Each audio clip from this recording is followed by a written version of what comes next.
Angela. I'm so excited to be speaking with you today. Welcome for those who don't know and are who are new to us. To me, I am Sadie, and I'm the founder of Sacred Sensual Alchemy, and I'm super passionate about supporting us all to be in our power and higher consciousness around our sexuality, because it's such a powerful energy and it's such an important, vital part of our experience as human beings. And it's been very shunned and shamed and perverted and distorted, and we're carrying a lot around that. So, yeah, I'm just excited to support us all to pick that apart, look at it, bring the unconscious up into our conscious so that we can step into a stronger, healthier experience and have those juicy, sexy, passionate connections we truly long for. Today, I am excited to share Angela with you. We connected recently around, well, we met on Facebook, actually. You would put a call out to, hey, does anyone want to talk about sex? And I'm like, You're like, yeah, why would I yes, not? I do. Yes, I do. And it's funny. I meant to follow up with you too and wondering like, how many other responses do you get? Because it's not a lot of us, right, out here doing this work. So, It's a small number. yeah, for sure. So yeah, so Angela, I just shared a little bit about myself, and yeah, so tell us who you are, and yeah. Thank you. No, I'm Angela Skurtu, and I'm a couples therapist and a sex therapist. I've done it for it'll be almost 20 years actually, and I have a book. I'll go ahead and post it, but I do have a book that just came out from Fuck No to Fuck Yes Sex. It's funny. So all these other people got copies of it before me because I ordered in bulk, and so all of my friends and family were like, "Angela, we got it." And I was like, "Where's mine?" So I finally got it yesterday. I thought it was hilarious. And it came in like segments of 69, which I find quite humorous. And I'm wondering, did somebody do that intentionally at Amazon? Right. That's great. I love it. I love it. Too funny. Yeah. Well, yay. So your book, and that's what we're really going to talk about today, because I ordered it on Amazon and the Kindle version. So I read through it yesterday, and it was nice. It's a really lovely length. I was able to just move right through it, and it was very digestible, very informative. And I took lots of notes because I'm really excited about all of the content that was in there. And as we've spoken about before, though our languaging might be a little bit different, we're talking about the same topics, right? So yeah, it was great. And the first thing that came up for me, there was a number of things, that I thought was really important, and I'm gonna read my notes here. Okay, cool. Thanks, by Okay. the way. It's like, I really appreciate you writing.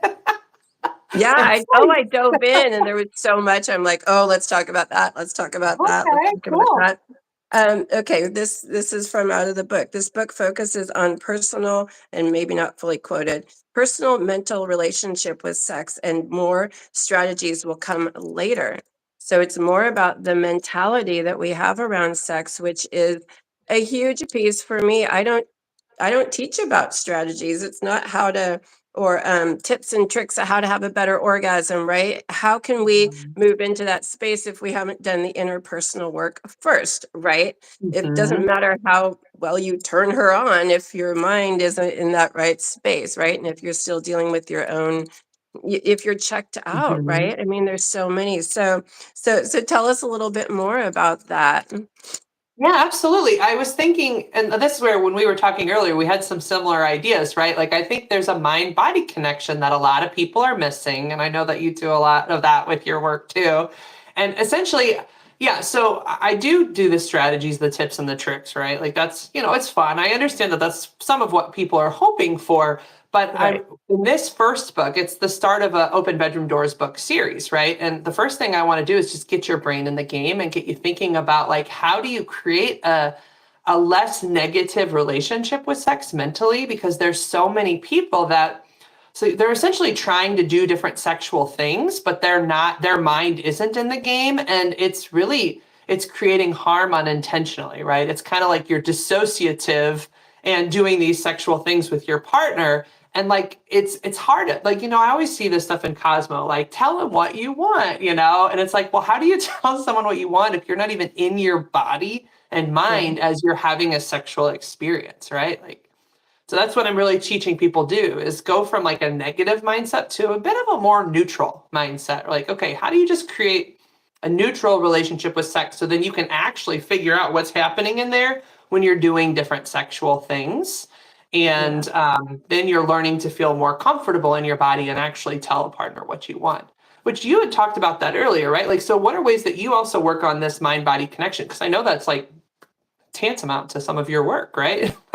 Right. Yeah. Yeah. For me, it's really, yeah, digging into those belief systems that we're carrying and exploring those. Like a lot of us, and you talk about it too, like how we feel about our bodies, right? And how we feel about sexuality and sex. We've been told it's shameful, it's sinful, we're going to get Mhm. punished. Um, And I not the need good to, kind of punish. right. I Not, was like, "Ooh, not the that'll be fun fun." Not that spanking. No, no, fun. no. But no, like No, real punishment. different. Yeah, right, exactly, like, we're gonna go to hell, right? That's Yes. a lot to carry, that's a lot to carry. So yeah, looking at that and a lot of this is so unconscious. We don't even know Mhm. why we're having issues around sexuality, like, for me personally, it's just like, why aren't I enjoying this more? Why am I going in with Mhm. apprehension? Why aren't I able to relax? It wasn't conscious stuff. I had to like really pick it apart and analyze it and dive in, right? And learn more about that. And I know it wasn't personal. It didn't feel like it was my stuff that I was carrying around. But then learning like looking at how my family was around sexuality, and we don't talk about it and we don't do that. And there was just, Mhm. and I took that in, right? So for me, that's a real key piece is exploring that and diving into the unconscious, right? If it's not Mhm. conscious, how can we work with it, right? So, Well, and that's a so lot that's of what I want to do too is bring some of that stuff to the surface because I realize there are so many people that are basically carrying that baggage from whatever they were taught, yeah, punishing the shame.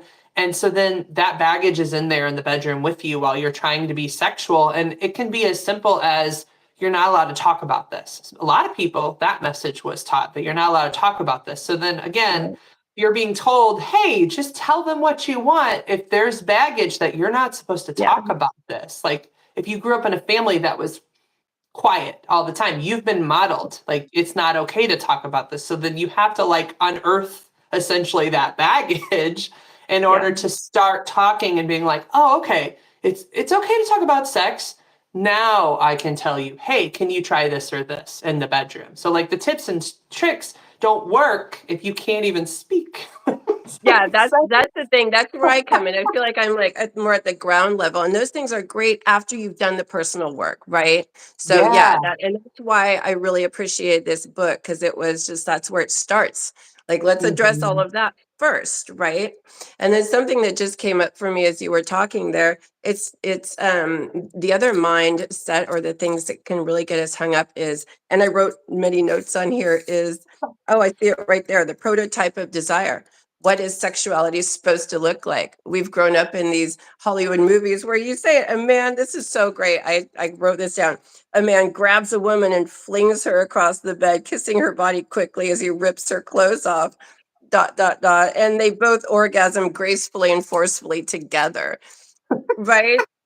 Yeah, So, but that's I how it's mean, and shown. some of these, there's a movie, 8 Mile with Britney Spears Oh, and yeah, I remember that. Eminem. The sex scene in that thing is like 30 seconds long, and he totally gets off, and and she gets nothing, but yet she's really just so pleased with herself that he orgasmed, right? And it's just like, what are these messages that we've taken on? And so then Mhm. again, if we're not connecting in that way and we're not finding satisfaction in that or any sort of fulfillment, or we're not even turned on in that experience, what's wrong with me? Why can't I have an orgasm? Why aren't I enjoying this? Right? Because we've learned either super be quiet and it's shameful, or we've learned it's this super hypersexual experience that's just not very realistic, Well, you that's know? what's causing so much harm with my like a lot of my Yeah. women in particular, but I would say any gendered person can struggle Yeah. with this, Yeah. right? Like Yeah. if all the prototypes are this, like you have to look this certain way and you don't fit it, then what else is there? Like there's this like, well, there must be something wrong with me. I must not know what's going on or understand. And that really it limits people in terms of like what can be sexual to them. So this isn't necessarily written in the book, but it will be in future books. I talk about flirting and how you can flirt differently, right? But like when I teach that even flirting and what that can look like, I've had people in this office. This is my therapy office. That's my couch back there, Yay. right? And I've had people who are like, when I teach them how to flirt, but like they'll have this view of what it is. Like I had this one client who was like, oh, like this, like where you're, Right. and that is one version of flirting, but it's Sure. not the Sure. only version. And again, if you've only seen it one way, then it leaves you thinking there must be something wrong with me. Right. And really what I'm trying to invite people to see is there's creative sexuality. You can be a variety of ways. And really, I just want people to find and own their own connection to sexuality. So that brings up something for me because I know I was reading that in the book and the creative piece. And what if you're a shy person and you just like, that can actually put some pressure on like, how do I get creative when I don't even have a baseline yet, Yeah. Any What thoughts is on that? That's a good point. Well, first, I just want people to, part of what I write about in the book is I just want you to get neutral with it first and get comfortable in your Yeah. body. Creativity is something that will come over time. So when it comes to just being creative, it may just look different from American sex. So like for any of you haven't heard of what American sex is, it's we kiss a little, we touch a little. Sometimes oral sex is involved, sometimes it's not. And then there's penetration until really one person orgasms. If the second person does, cool, but it's not necessarily required for American Right, sex. right, right. So to me, creativity is just anything out of the American sex box, right? So like it could be, okay, you know what? We're just going down on each other and that is the main event. It could be we're making out with each other for the night and that's what we're doing. It could be Yeah, we're going to yeah, watch yeah. naked Netflix, which naked Netflix is just, you just sit naked and watch Netflix. That's it. I love this. Okay, that It takes a doesn't have lot to of be pressure high off of that. pressure. It's just like do something a little different from American sex box. That's so funny because that's my thing. I know when I'm like, oh, get creative, and I feel like all this pressure, like, oh my gosh, and what if I'm, You got to do flips So, and stuff. I'm like, I don't care. yeah, yeah, yeah, yeah. That's funny. That's funny. Interesting. I'm glad I brought that in. I am Um, glad you brought that up because somebody's going to worry about that. Like, oh my gosh, I don't have creativity. What do I have to do? right. I mean, I get these images of like some sort of BDSM thing where I'm supposed to know all this. I don't know. You don't have to do you can do BDSM, but you don't Right, have right, right, to. right. No, for Yeah. me, creativity is just well, I guess that some of this will come more in the other books that because it's a series. I'm putting out a series, but like it's just stepping outside of the typical things, right? So like if you typically have sex in one way, maybe shake it up just a little bit, just a small adjustment. And like even moving rooms is creative, right? Like it doesn't we're Yeah. doing the Yeah. same thing, but we did it on the couch. Okay, then you created something new. Or we didn't do penetration, but I just sat on you and like rubbed myself around on you. And that's all that we focused on, like dry humping, but actually touching genitals, like Right. it's Yeah, just yeah, yeah. small course corrections that can make big differences. I love that. And it creates new memories, right? When you have the same thing all the time, it's just like, okay, that's what it is. But when you have a new memory, and I've noticed this with partners, when you do something that's a little out of the norm, it stands out and you remember it, and there's something Yeah. special about it. And you're just like, wow, do you remember that one time where we did that? It's just, and yeah, it doesn't have to be this huge thing. Maybe it's just on the kitchen floor, right? But it Hmm. stands out because it's a little different. So yeah, really, that's beautiful. I love that. I love that. Nice. I And so appreciate you bringing it up. I wouldn't even thought about it. Now I'm going to be like, hey, in case you people are scared about creativity, look, it's just small little right. changes. Yeah, and I know it's my own kind of thing. I put a pressure on myself when I hear that word, creativity. I'm like, ah.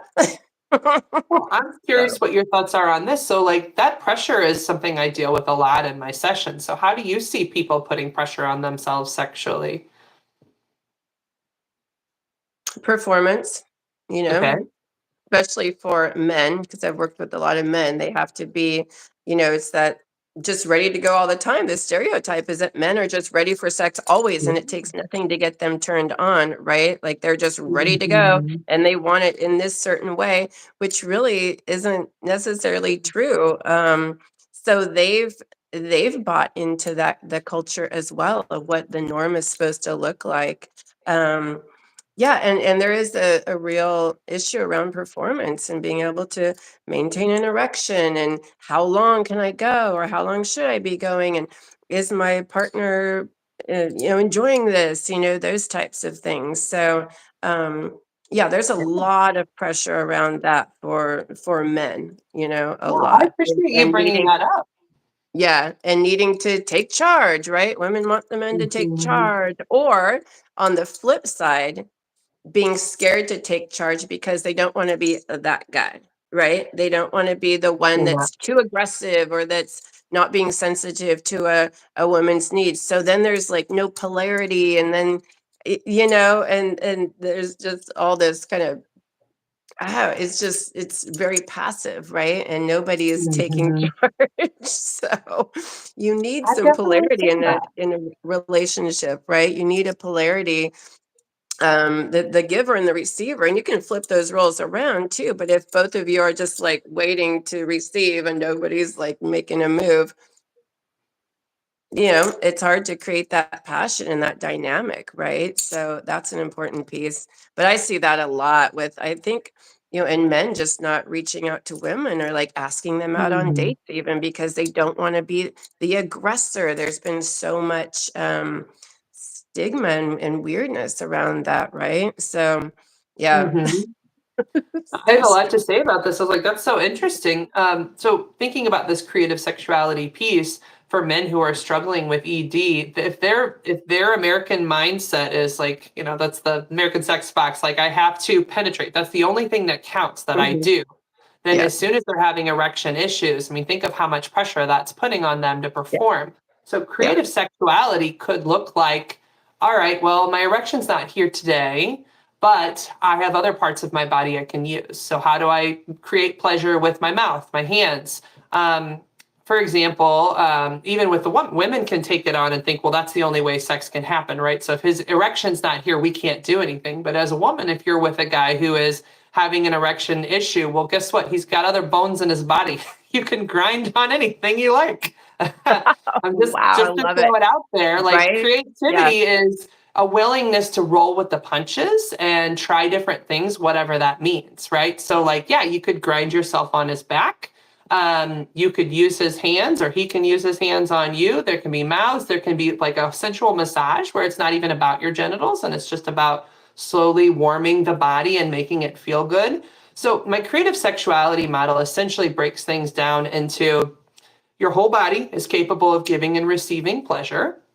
Yeah. Um, find what feels good when you're touching and exploring those sensations.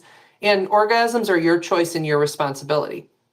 And what that essentially means then is if you want an orgasm, you can have one, but you get to choose. Nobody gets to pressure you into an orgasm. Meaning, if you're just not getting there, you can be able to say, hey, it's cool. I appreciate this. And let's make this about something else. Right. It is also your responsibility in that you need to know what helps you come to orgasm. And if your partner is doing it with you or for you, you should at least be able to teach them a little bit about how to help you get there. They may still be the person who gets you there, but it's still you taking responsibility and owning your pleasure, essentially. Does that make For sense? sure. Absolutely. Absolutely. Yeah. Really, really important to take the pressure off ourselves and the others for an orgasm, right? Is so, and that's Yeah. what I talk about a lot too, is that orgasm centric kind of sexuality, right? Where it just has to be that and has to get there. And then we're so focused on it, we're not even present with what's happening and all of the other gorgeous sensations that are happening, right? And yeah, it's very it's attachment to outcome is what I call it, right? Oh, yeah, Yeah, exactly. Instead of like being present in the moment and yeah, physically embodied in your sexual experience. yeah, yeah. And And that's that what can you be teach, right? Like with your yeah, sexual alchemy. Yes. Yeah, yeah, yeah. And this is really such a thing in our society with like the what do we call it? Like the penis-centric sex, or is that, Mm, you know what I'm saying? Where it's just it's part of all it. about the guy or the guy ejaculating, finishing. And if that doesn't happen, then somehow the experience wasn't successful, right? And guys have really bought into this too. Like, oh, I didn't have an orgasm, therefore I'm left needing and wanting and not satisfied, right? It's just Mhm. very, so it's a real retraining. And that's, I guess this goes back to the creativity piece, right? It's expanding our understanding of what sexual connection, encounters, and sexuality is and can be. When we move out of that model again, it just opens us up for so much more depth to our pleasure and connection and passion and wow, you know. And Mhm.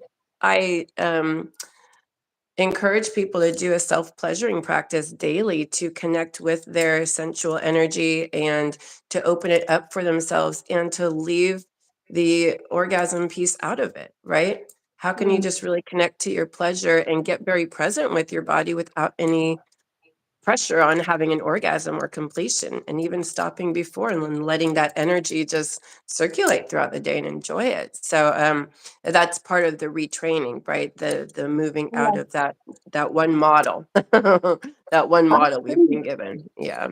Well, and it's hard too because I don't think we know what's out there. Like one of the reasons I think we repeat this stuff is because that's all you see, right? So if you don't know there's other things to do or try and explore, then it leaves us feeling like, well, again, there must be something wrong with us. And we're here to Right. tell you there's nothing wrong with y'all.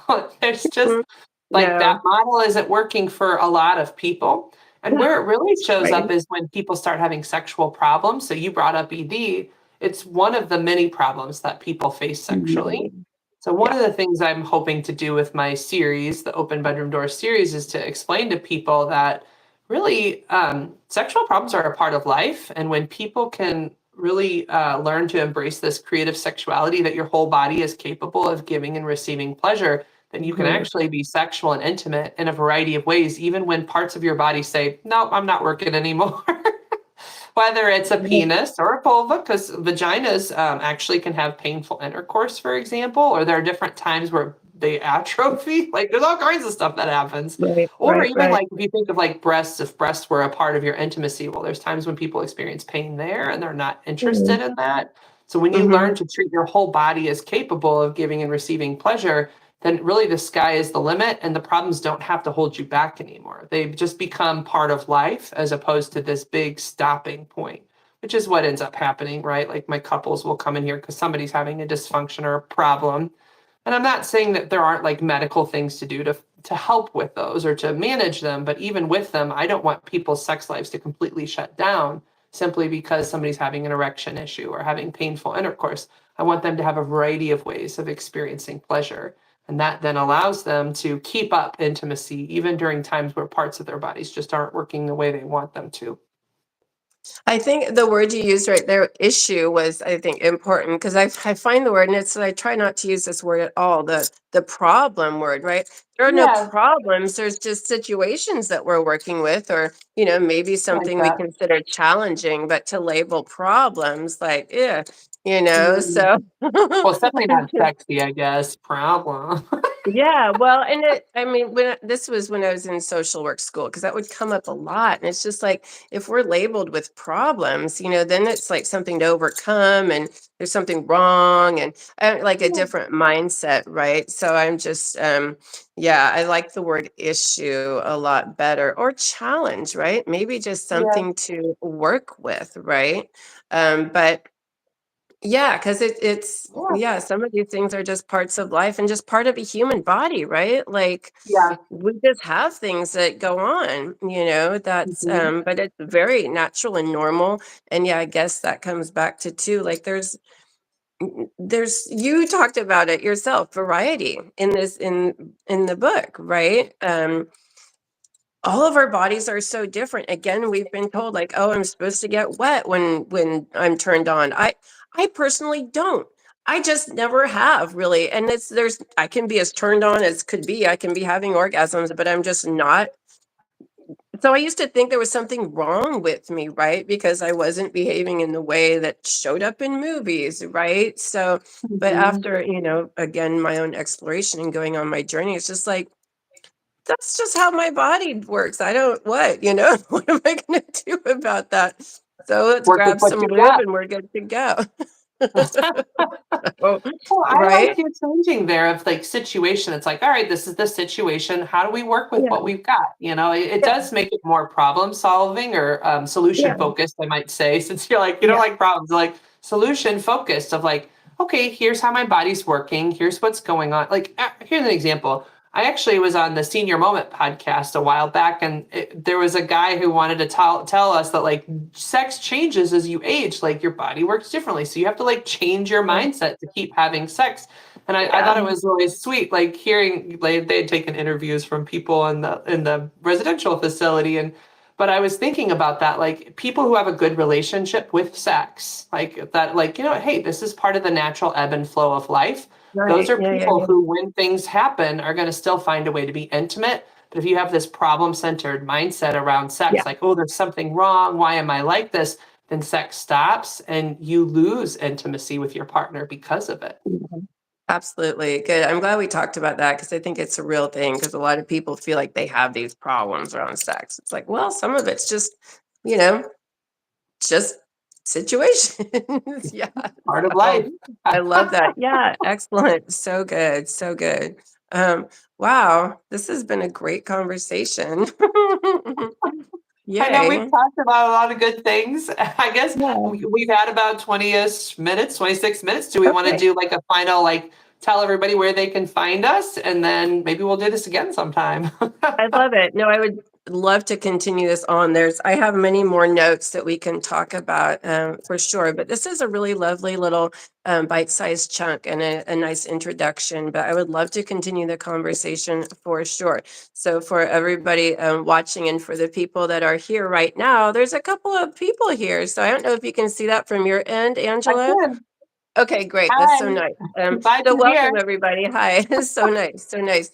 Thank you for being here with us today. And yeah, so where to find me? Well, all my information is here on my YouTube channel. There's so much more to support you on your sacred sexuality journey. Visit my website. The link will be down below for tons of resources, energy healing sessions, one-on-one sessions, guidance sessions, etc.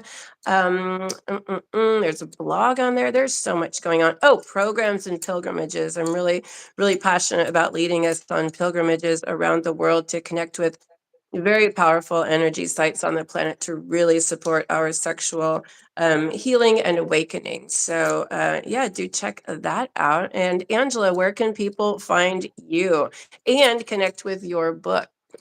Yep. So you can find me at openbedroomdoors.com. That's my website. And I do have a YouTube channel that is hopefully linked in here.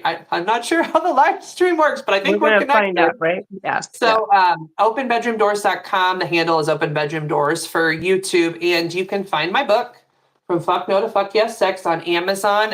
One of the easiest ways to find it, actually, because there's some like respectful like these things put here. So you can look up my last name, Skurtu, on Amazon, and you'll find my book list. This is actually my third book. So there's two other books you can find on Amazon as well. And Yay. yeah, check me out on YouTube and openbedroomdoors.com. Thank you guys so much for, like submit a contact form and you can be on my mailing list for any of my products and services. But thank Oh, you so great. much for live streaming with me. This is really fun. And we'll share it with all of our audiences too, of course. Yeah, yeah, I think we're gonna find out. This is our first This is time, well, our my first first time going time. live and our first time doing this together. So we're learning as we go. Thanks for your patience, everyone. So hopefully all these links should be down below. We're gonna see. Oh my gosh. Oh my gosh. Hi. Well, claps. Thanks, Vista. Yay. It was great. We'll have to do it again. This is So really cool. wonderful. Yeah, no, I All right. love it. Felt like there was one more thing I wanted to say as you were signing off too. Mm, mm, mm, mm. Shoot, I don't know. I don't know, but Okay. good. Anyway, thank you, everybody, again so much for being here, and stay tuned for more. Yeah. Stay tuned. Bye, Bye. everyone. I'll see how to end this. I think if I just hit the little close button. Yeah, I Bye. think so. All right, bye. Okay.